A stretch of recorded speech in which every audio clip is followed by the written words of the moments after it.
দেখুন ২ নম্বরে প্রশ্ন লাগানো খুব টাফ ব্যাপার, কারণ এক একটা পেপার থেকে ২ নম্বরে প্রশ্ন অনেক অনেক হতে পারে। এবার আমার দৃষ্টিকোণ থেকে যে প্রশ্নটা গুরুত্ব পেয়েছে সেটা যিনি প্রশ্ন করবেন ওনার দৃষ্টিকোণ থেকে নাও পেতে পারে। তাই ২ নম্বরে প্রশ্ন লাগানো টাফ ব্যাপার, কিন্তু বড় প্রশ্ন সেগুলো লাগানো যায়। আজকের এই ভিডিওতে কিছু গুরুত্বপূর্ণ প্রশ্ন আপনাদেরকে দেওয়া হবে, যেটা CCBG 12 অর্থাৎ 12 number paper Bangla honours UG third year. এইবারে এখানে আপনারা অনেকে বলছেন ইতিমধ্যে যারা নোটপত্র নিয়ে নিয়েছেন যে স্যার নোট তো নিয়েছি, কিন্তু এখন কি করব শেষ মুহূর্তে, মানে সব কিছু যেন নতুন লাগছে, কিভাবে কি করব, অন্তত পাস কিভাবে করা যায় যাতে 3, 4, 5 নাম্বার অন্তত পেতে পারি, 10 নাম্বার পেতে পারি, এই রকম কিছু একটা বলুন। দেখুন কিছু তো একটু পড়তে হবে, একেবারে না পড়লে হবে না, কিছু পড়তে হবে। আমাদের থেকে যারা নোটপত্র নেয় তাদেরকে আমরা কিছু ট্রিক্স দিয়ে দেই পাস করার জন্য, যে এইভাবে লেখা যায়, কোনো রকম কোনো অসুবিধে হবে না। তো সেই রকম ট্রিক্সগুলো আমরা একক ভিত্তিক দিয়ে থাকি, যেটা কবিতার জন্য আলাদা, গল্পের জন্য আলাদা, নাটকের জন্য আলাদা, এইভাবে কিন্তু দেওয়া হয়। এখন এই CCBG 12 তো এখানে শুধুমাত্র পাস করার জন্য বা ধরুন এই 2, 3, 5, 10 নাম্বার পাওয়ার জন্য কিছু ট্রিক্স আমরা কিন্তু সকলকে দেব। তো এটা কিন্তু আপনারা অ্যাপ্লাই করতে পারেন, এক্ষেত্রে কিন্তু খুব সহজে পাস করতে পারবেন যদি আপনার অ্যাসাইনমেন্টে চূড়ান্ত নাম্বার অর্থাৎ একেবারে 18-20 নাম্বার থাকে। এখানে দেখুন এই পেপারে যাই থাকুক না কেন সব কিছু বাদ দিয়ে দিন, কারণ এখন যদি সব কিছু করেন তাহলে মাথার ওপর দিয়ে চলে যাবে, সব কিছু গুলিয়ে যাবে, কিছুই লাভ হবে না। এখানে 3টে নাটক আছে, আপনার নীলদর্পণ আছে, মুক্তধারা আছে এবং টিনের তলোয়ার আছে। তো এই যে 3টে নাটক, এই 3টে নাটক থেকে ভাগ্য ভালো হলে 3টে থেকেই প্রশ্ন পাবেন, নয়তো 1-2 থেকে তো অবশ্যই প্রশ্ন পাবেন। এখন এই 3টে নাটক থেকে বিভিন্ন প্রশ্ন কিন্তু ঘুরিয়ে ফিরিয়ে হয়। এখন কোনটা করবেন, নামকরণের সার্থকতা করবেন, নাকি বিশ্লেষণাত্মক আলোচনা করবেন, নাকি চরিত্র করবেন, নাকি কেউ একটা মন্তব্য করেছেন তার সার্থকতা কিভাবে মানে বর্ণনা করবেন, কিভাবে কি করবেন, বিভিন্ন রকম প্রশ্ন হতে পারে। এখানে কিছু জিনিস আপনাকে কি করতে হবে, একেবারে অন্য রকমভাবে মাথা ঠান্ডা রেখে করতে হবে। দেখুন প্রত্যেকটা নাটকের একটা যে সারাংশ বিষয়বস্তু, সেটা আপনাকে এক পাতার মতো করে সহজভাবে জিনিসটাকে রপ্ত করতে হবে, গল্পের মতো করে, যেটা এই যে কয়েকটা দিন হাতে আছে সকলের পক্ষে আশা করি সম্ভব।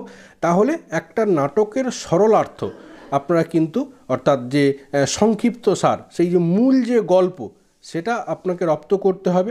পাশাপাশি কি করবেন, এই সরলার্থ, এই যে সংক্ষিপ্ত সার, এটা তো লিখে দিলে হবে না, বিভিন্ন রকমভাবে প্রশ্ন ঘুরিয়ে আসবে।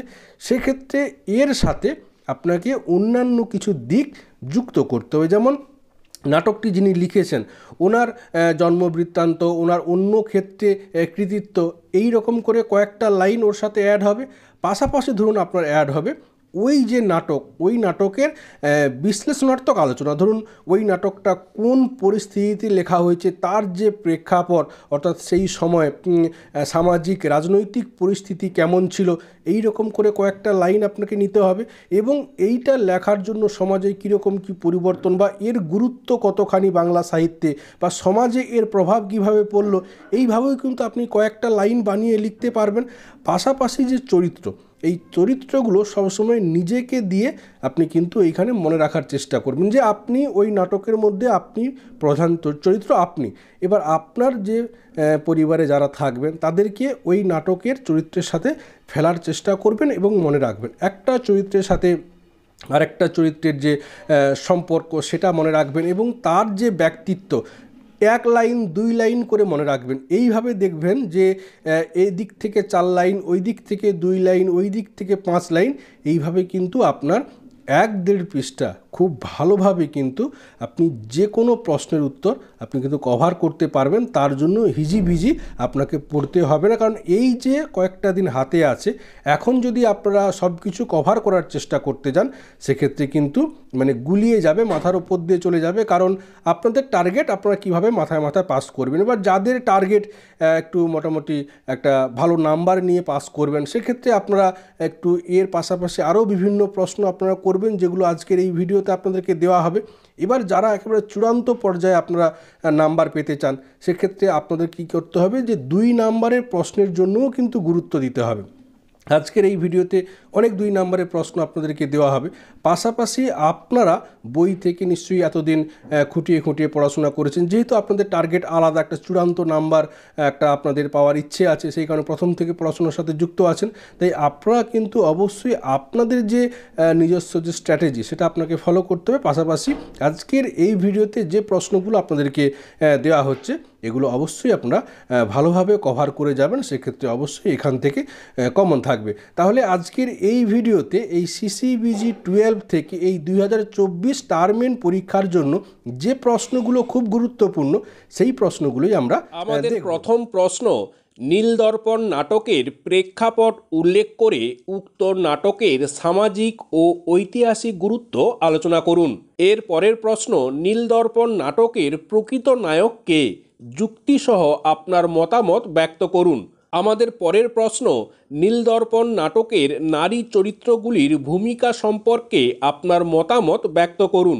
এর পরের প্রশ্ন, মুক্তধারা নাটকের নামকরণগত সার্থকতা বিচার করুন। এর পরের প্রশ্ন, মুক্তধারা নাটকটি ট্র্যাজেডি কিনা সেই বিষয়ে আপনার অভিমত সংক্ষেপে লিখুন। উক্ত নাটকটিকে রূপক সাংকেতিক নাটক বলা কতদূর সঙ্গত তা বিচার করুন। এর পরের প্রশ্ন, মুক্তধারা নাটকটি সৃষ্টির পিছনে সমকালীন সামাজিক ও রাজনৈতিক পটভূমির গুরুত্ব আলোচনা করুন। এর পরের প্রশ্ন, মুক্তধারা নাটকের ভাষা সংলাপ নির্মাণ দক্ষতা কিভাবে রাবীন্দ্রিক নাট্যশিল্পের উৎকর্ষ বিধান করেছে তা আলোচনা করুন। আমাদের পরের প্রশ্ন, থার্ড থিয়েটার কি? থার্ড থিয়েটারের বৈশিষ্ট্যগুলো লিখুন। থার্ড থিয়েটারের জগতে বাদল সরকারের অবদান আলোচনা করুন। আমরা চলে যাব এর পরের পেজের পরের প্রশ্নে। আমাদের প্রথম প্রশ্ন, মুক্তধারা নাটকের ইংরেজি অনুবাদের সাথে মূল নাটকটির একটি তুলনামূলক আলোচনা করুন। এর পরের প্রশ্ন, প্রতিবাদ ও প্রতিরোধের নাটক হিসেবে টিনের তলোয়ার নাটকটির গুরুত্ব আলোচনা করুন। এর পরের প্রশ্ন, টিনের তলোয়ার নাটকটির নামকরণের সার্থকতা বিচার করুন। এর পরের প্রশ্ন, টিনের তলোয়ারের সাংকেতিক রূপকার্থ নাটকটির নাট্যবস্তুকে কিভাবে শিল্পগুণ সমন্বিত করে তুলেছে আলোচনা করুন। এর পরের প্রশ্ন, দেশি নাট্যমঞ্চের গঠনগত বিবর্তন সম্পর্কে সংক্ষিপ্ত আলোচনা করুন। আমাদের পরের প্রশ্ন, বাংলায় গঠিত ইংরেজদের নাট্যমঞ্চগুলির গঠন বাংলা রঙ্গমঞ্চের গঠনে কিভাবে প্রভাব ফেলেছিল। এর পরের প্রশ্ন, মঞ্চাভিনয়ের ধারায় শখের নাট্যশালাগুলির ভূমিকা আলোচনা করুন। এর পরের প্রশ্ন, উন্মেষ পর্বের বাংলা নাটকের বৈশিষ্ট্যগুলি আলোচনাকালে এই পর্বের দুজন নাট্যকারের নাট্যাঙ্গিক সম্পর্কে বিস্তারিত আলোচনা করুন। আমাদের পরের প্রশ্ন, গণনাট্যের ঐতিহাসিক প্রেক্ষাপট সম্পর্কে আলোচনা করুন। এর পরের প্রশ্ন, গ্রুপ থিয়েটারের বিকাশের ধারায় দুটি দলের সম্পর্কে বিস্তারিত আলোচনা করুন। আমরা চলে যাব এর পরের পেজে পরের প্রশ্নে। আমাদের প্রথম প্রশ্ন, নীলদর্পণ নাটকের প্রধান দুটি চরিত্রের নাম লিখুন।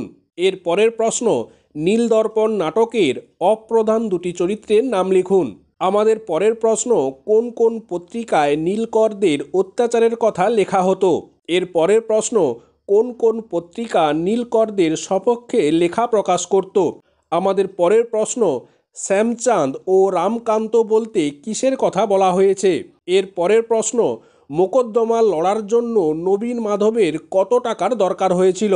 তাকে পত্র মারফত কে টাকা দেবেন বলে আশ্বস্ত করেছিলেন?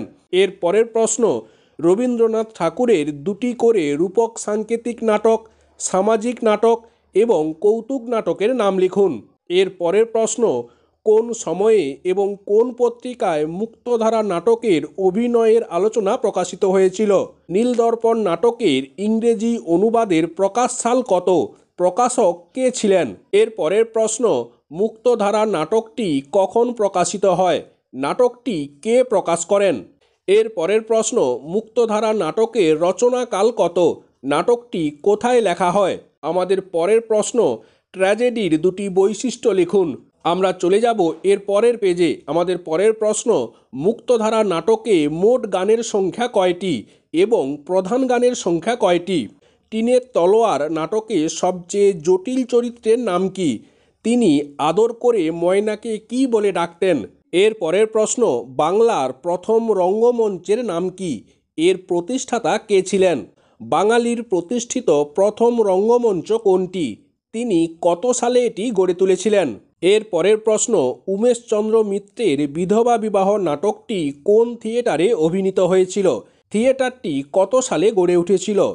এই থিয়েটারের স্বত্বাধিকারী কে ছিলেন? এর পরের প্রশ্ন, বেনি সংহার নাটক কোন রঙ্গমঞ্চে অভিনীত হয়েছিল? রঙ্গমঞ্চটি কত সালে প্রতিষ্ঠিত হয়েছিল?